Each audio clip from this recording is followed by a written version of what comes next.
Yeah, I'll stay 2025 or go back to 2025 real quick. My 2025 MVP is Will Anderson off the edge, 12 sacks.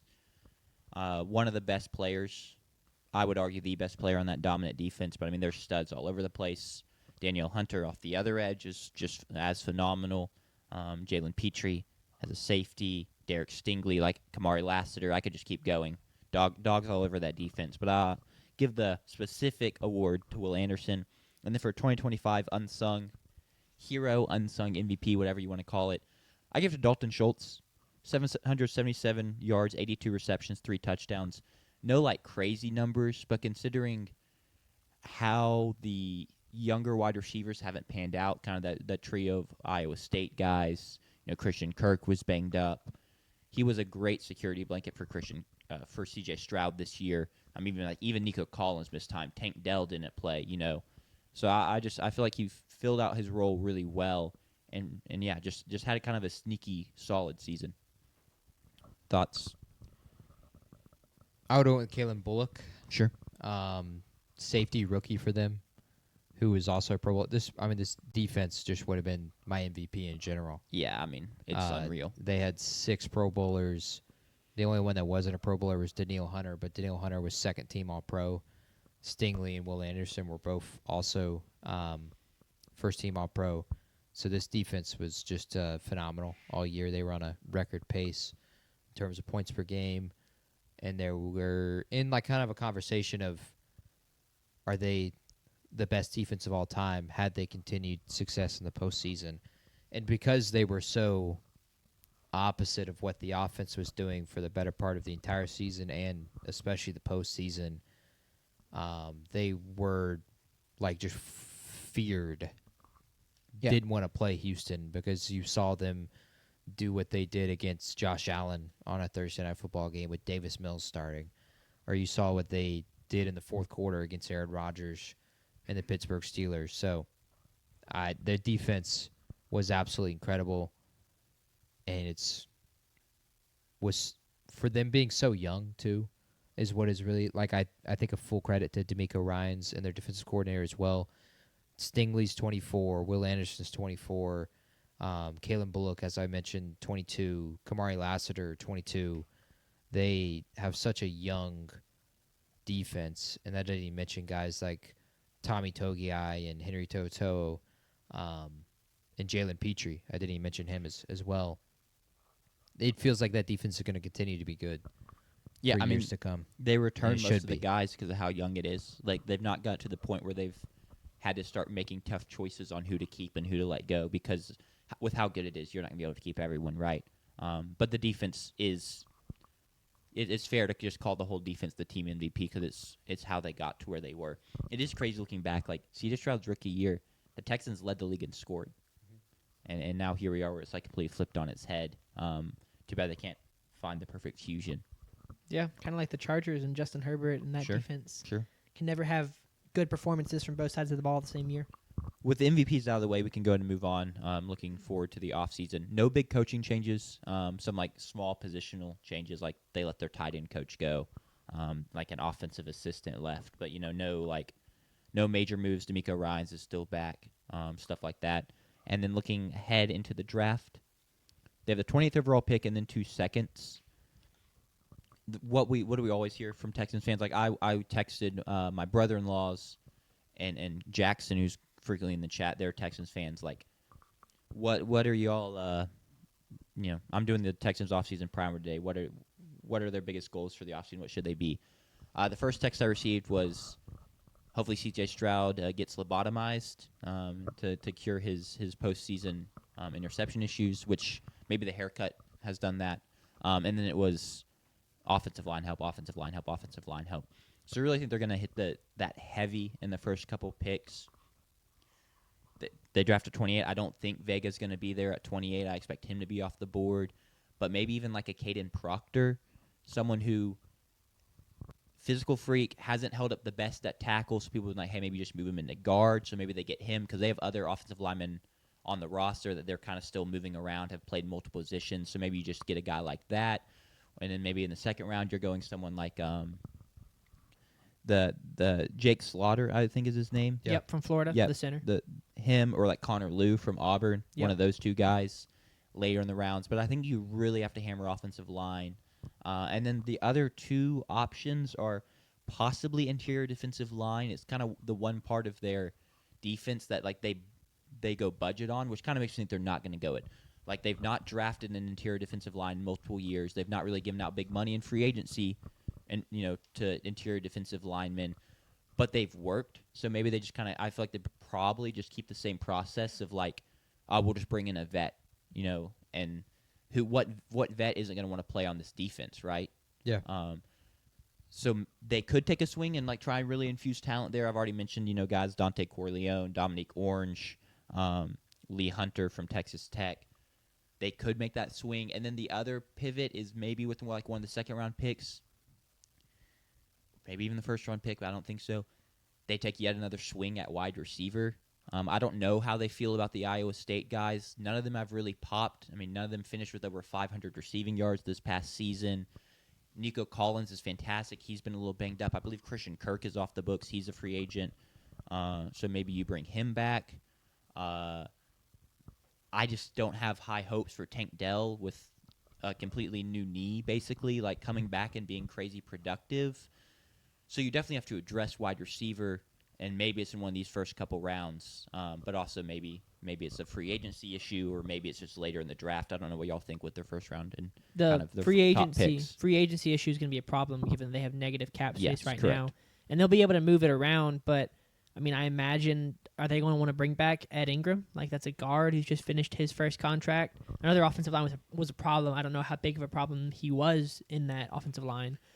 He was fine. Yeah, and so like, do you try and bring him back? If so, he's expected, according to Spot Rack, he's like supposed to make like $13 million a year, and right now you have a negative cap space. Like not even like the joking, like literally they have negative cap space. So I feel like free agency is going to be a hard place, and especially as expensive as wide receiver is. I believe it's the fourth most expensive position according to average annual value. So addressing wide receiver in free agency, I feel like could be problematic. Sure. So I would not hate a swing, and I wouldn't even hate a swing at one of the second round guys, like one of the Indiana guys. Yeah. Right. Elijah Surratt, Omar Cooper. Yes, I like those exactly. fits a lot. I think Exactly. the biggest question for me, and it's a question I'm wholly capable of getting answered, is like what does the building think about those Iowa State receivers? Xavier Hutchinson, Jalen Noel. The other guy's name is another Jalen. Jaden Higgins, Jaden and Higgins, Jalen yes. Noel are the Yeah. two Iowa State guys. Like So Hutchinson's TCU. I thought he also played at Iowa State. He's not one of the two guys they drafted last year. Correct. But like I think it's a trio. Is what I was looking at earlier. I could have obviously looked at it wrong, and just like wrote down Iowa State for him when I meant to write it down for somebody else. Yeah, Yes, he he's played in at it? Iowa Okay, State. Cool. So like, I just wonder what they think of like, oh, okay, their stats weren't great rookie year. They didn't produce, but like we still really think we got legit, NFL wide receivers here. Or after their first season, they're already like, yeah, okay, maybe we missed on these picks and we already need to start looking elsewhere. I would just let him play another year. I'd develop him. Yeah. I think you can very easily put the blame on the offensive line and the lack of, because of that, able to run the football, and therefore it became a lot easier to blanket these receivers and a lot less one-on-one scenarios. And CJ Stroud had a tough year because of the offensive line, and continue going down the blame of other things outside of them too. According to D'Amico Ryans, the offensive line wasn't as bad as we think it was. So It's up for debate. I think you already have a very good receiver in Nico Collins, one of the best in the league. sure. I would just let them two, Jalen and Jaden Higgins and Jalen Noel, develop. Fair. And see what Tank Dell is next year. The one other option I've not mentioned yet is running back.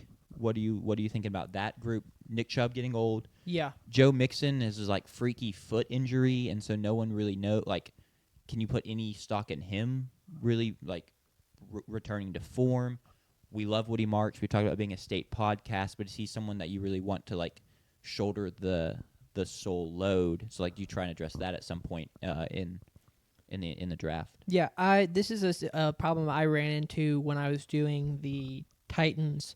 Is I feel like once you get past the 4th round, there aren't as many guys as I loved as last year's running back class. It was an elite running back class last year, so that makes sense. Exactly. But I think like in the 4th round, I think it's the 4th round. Like Nick Singleton and Katron Allen, the Penn State guys, are 2 very talented guys who, like I just talked about with the preview we just did, Penn State and their down year. I feel like you like almost take production out of it and just have to ignore whatever they looked like last season.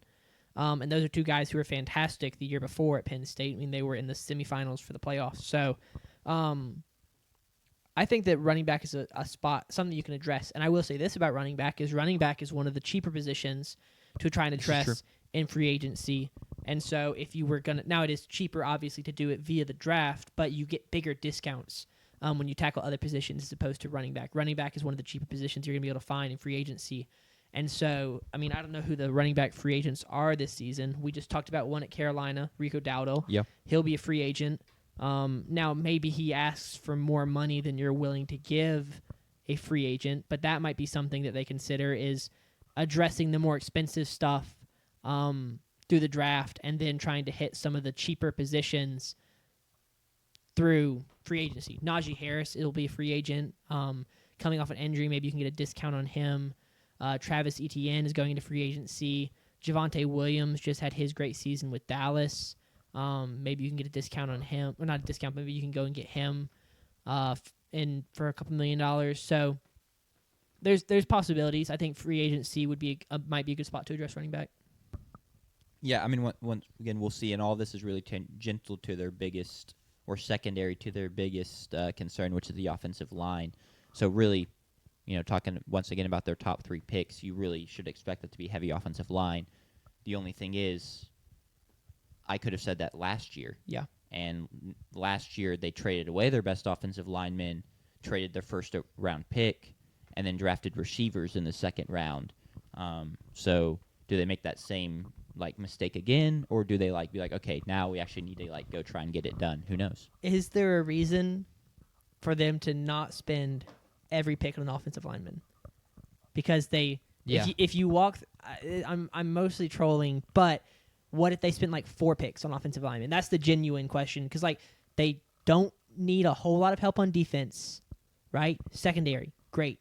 Defensive line, edge rushers are great. Interior, like you said, maybe it could use some help. Or maybe you try and bring back, I think Sheldon Rankins is going into free agency. Correct. Maybe you try and bring him back.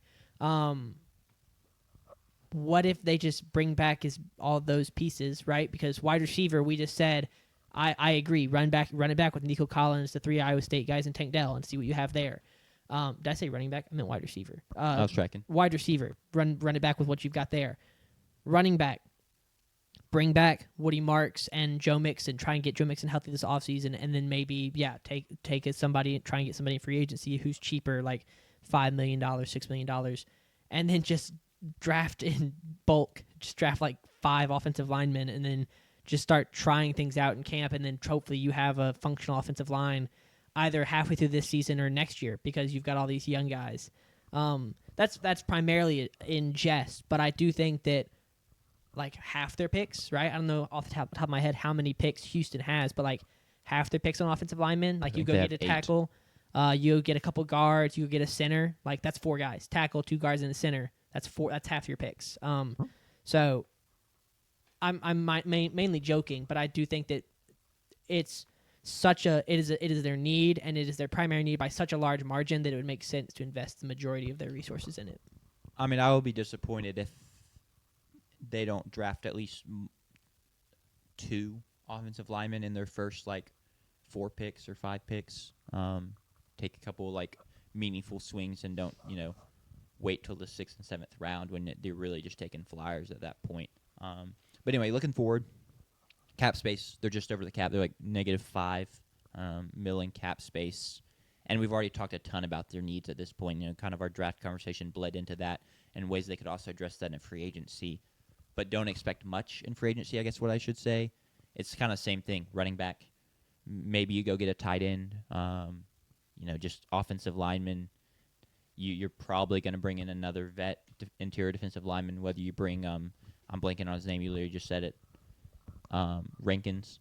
Sheldon Rankins. Yeah, Sheldon Rankins. Whether you bring him back, or go get someone else of that ilk.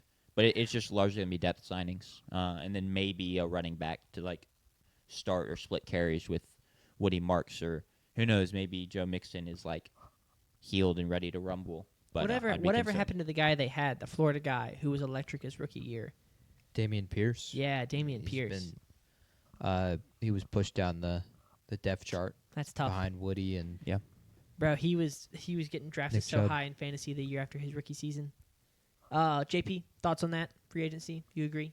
I mean, I wouldn't draft all the offensive linemen because I don't think they physically can, because I don't think they have the roster spots for it. Or even drafting 4. Like, I think you just draft 2 of your first 3 picks. I think for running back, they should just draft a running back. I mean, I'd love Le'Veon Moss or Jamari Taylor. We were looking at the list previously. Running backs can hit from many different spots and many different rounds. I mean, Kyle Monangai was a 7th rounder this year. Yeah. Jaden Blue might end up starting for Dallas next year if they don't re-sign Javonte, and he was a later pick. Woody was already a later pick, and he had a fine season for you. Have 2 of those younger backs. I think that'll work out fine. And I think you try Joe Mixon no different than you try Tank Dell, because they have been productive for you in the past. Sure. So give them a chance to do it again. But I do think this is one of those teams that if they fix that offensive line hole, we haven't talked about it really at all in this primer. I do think Stroud is still a capable franchise quarterback and is their franchise quarterback and can lead them to where they want to go, which is to win a Super Bowl with the defense that they have. I think he's fully capable of that, as much as people have trashed him with the way he played in the 2 playoff games. He's won a playoff game in 3 straight years, and they have won a playoff game in 3 straight years. They've lost in the divisional round 3 straight years. I think they're right there they're a step away from being in the Super Bowl and being in that conversation, because they have the defense that they can do it, no different than how Seattle did it this year. Yeah, I mean, I think me not even bringing up Stroud in the primer kind of voices my confidence in him, because I didn't even mention maybe you need to go get a quarterback, Carson Beck. Maybe you take a flyer late in the draft, because it just isn't a concern. And also, it really just is the offensive line. This is a bit of a more boring primer, because there's no grand or sneaky moves to be made. It largely is a run it back, and that can take me to my 2026 goal, and that's win 2 playoff games, which likely puts you in the conference championship game, which seems steep because they're not an overall elite team because of that offense. But I think that defense is elite enough, and you're going to be running it back with most of those guys, and hopefully the offense improves a little bit, maybe is a little healthier. You get the offensive line even just closer to league average. There's no reason they shouldn't expect to win multiple playoff games, or at least be in the position to win multiple playoff games, even if it doesn't come through. That's my goal.